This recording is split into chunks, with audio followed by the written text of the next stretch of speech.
Hello guys, कैसे हैं आप लोग। तो एक बार फिर से स्वागत है मेरी इस केमिस्ट्री क्लास में।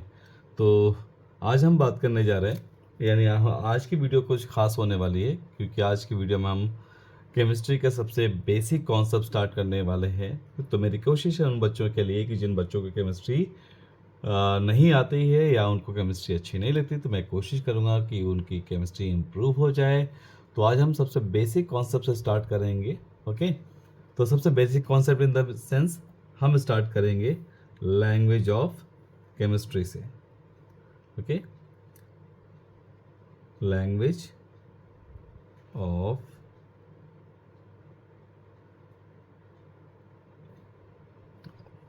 केमिस्ट्री।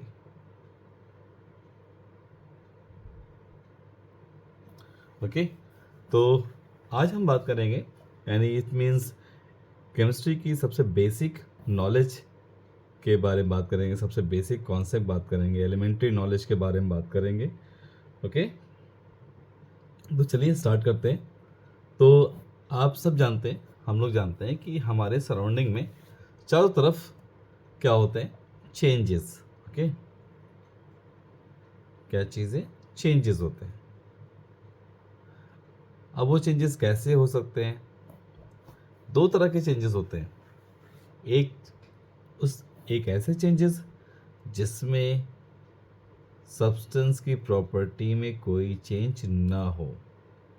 इट मीन्स वो सब्सटेंस अपने ओरिजिनल स्टेट को मेंटेन कर रखे। जैसे मेरे पास एक पेपर है, या मेरे पास एक प्लास्टिक बॉटल है या पेपर है। मान लो ये पेपर की शीट है, मैंने इसको छोटे छोटे हिस्सों में मैं इसको छोटे छोटे हिस्सों में डिवाइड कर दूं। ये देखो, तो अगर मैं डिवाइड भी करता हूं तो ये क्या रहेंगे, छोटे छोटे पेपर के फॉर्म में ही रहेंगे, अब बिट्स ऑफ पेपर, लेकिन रहेंगे पेपर। ओके, इसका मतलब उनकी प्रॉपर्टी में कोई फर्क नहीं पड़ रहा है। दूसरा, अगर हम और चेंजेस देखें, एक और मैं दिखाता हूँ कि इसी पेपर को, यानी इसी शीट को अगर मैं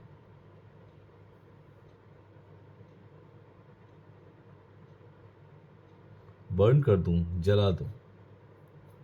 ओके, यानी मैं इसको मैच स्टिक से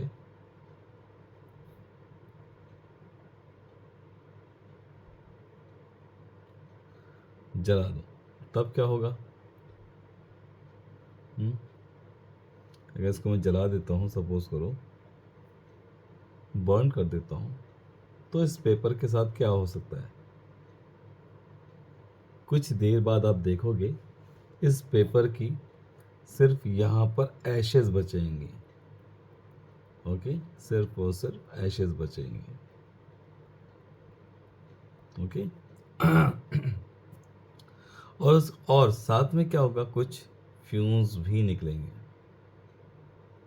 ओके, तो अब ध्यान से देखो इन दोनों में क्या फ़र्क है, इन दोनों चेंजेस में क्या फ़र्क है। एक, यानी अगर मैं इसका नाम रख दूं केस 1 और इसको रख दूं केस 2, तो केस 1 में आप देखते हो कि मैंने इस पेपर को छोटे छोटे सेगमेंट में डिवाइड किया, बस बट स्टिल ये पेपर अभी भी पेपर के फॉर्म में है।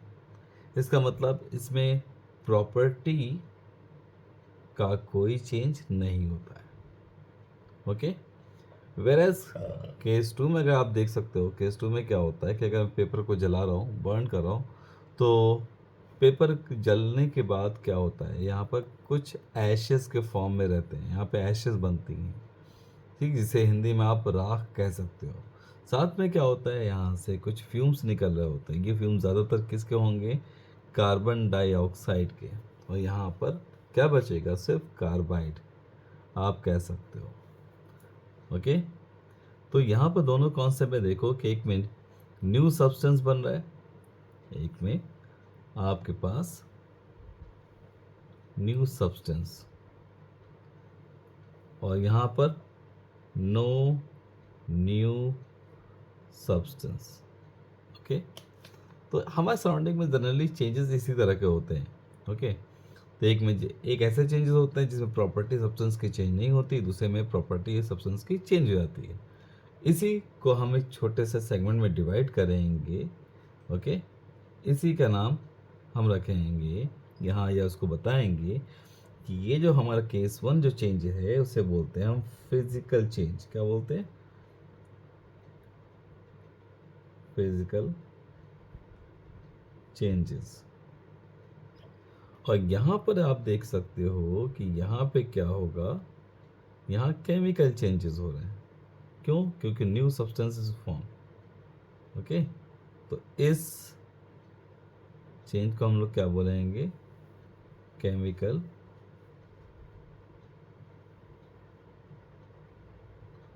चेंज करेंगे। ओके, आई होप दैट आपको बात समझ में आ रही होगी। ओके।